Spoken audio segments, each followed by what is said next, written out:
அதே மாதிரி ஸ்ரீகாந்த் அவரெல்லாம் வந்து ஸ்ரீகாந்த் இங்கே நம்ம தமிழ்நாடு பிளேயரு கடா முடான்னு ஒரு எந்த அதை நம்ம சொன்ன காட்டான்ற சொல்ல முடியாது. அப்படி அடிச்சு உலகத்துக்கு கற்றுக் கொடுத்தது அவரு தான்.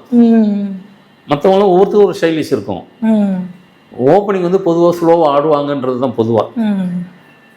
நீ என்ன ஓப்பனிங் ஏன்னா அவங்க அவுட் ஆகிட்டா அப்படி டீமே இதாகி போயிருன்றதுக்காக மெதுவாக உலகத்துக்கே வந்து கடா முடான்னு ஆட கற்றுக் கொடுத்ததே நம்ம ஓப்பனரில் வந்துட்டு ஸ்ரீகாந்த் தான்.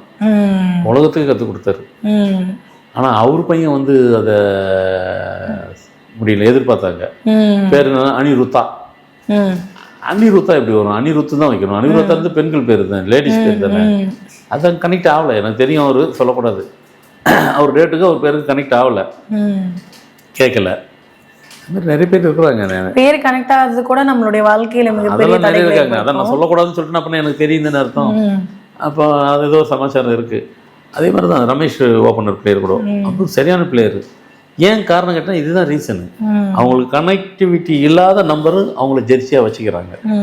ஏன்னா பிறந்த தேதியை போய் யாரும் மாற்ற முடியாது, அது ஃபிக்ஸடு. என்ன சொல்கிறீங்க? பிறந்த தேதி மாற்ற முடியாது, பேரையும் ஃபிக்ஸ் ஆகிடுச்சு மாற்ற முடியாது. நீ ஜெர்சி மூலயமா மாற்றிக்கிறலாம். அப்படி மாற்றி தான் ப்ரூவ் பண்ணியிருக்காங்க வேர்ல்டு ஃபுல்லாக எல்லா இடத்துலையும். சரி, ஸோ எதுக்காக சொல்கிறேன்னா, இப்போ மாரடோனா சொன்னேன் கப் அடிச்சு கொடுத்தாரு, மெஸ்ஸி சொன்னேன் கப் அடிச்சு கொடுத்தாரு.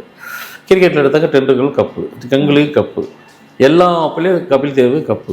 எல்லா பிளேயர்ஸுக்கிட்டையும் அந்த ஜெர்சி அவங்க டேட்டுக்கும் அவங்க ஜெர்சி அவங்க ஜெர்சி நம்பர் அவங்க டேட் ஆஃப் பர்த் பேர் இது மூணு ஒரு கனெக்டிவிட்டியோடு அதோட கனெக்ட் பண்ணிட்டீங்கன்னாக்கா நீங்கள் கிரிக்கெட் பிளேயரை வந்துட்டு உங்கள் இஷ்டத்துக்கு லாஸ்ட் வரைக்கும் ஆடிக்கிட்டே இருக்கலாம்.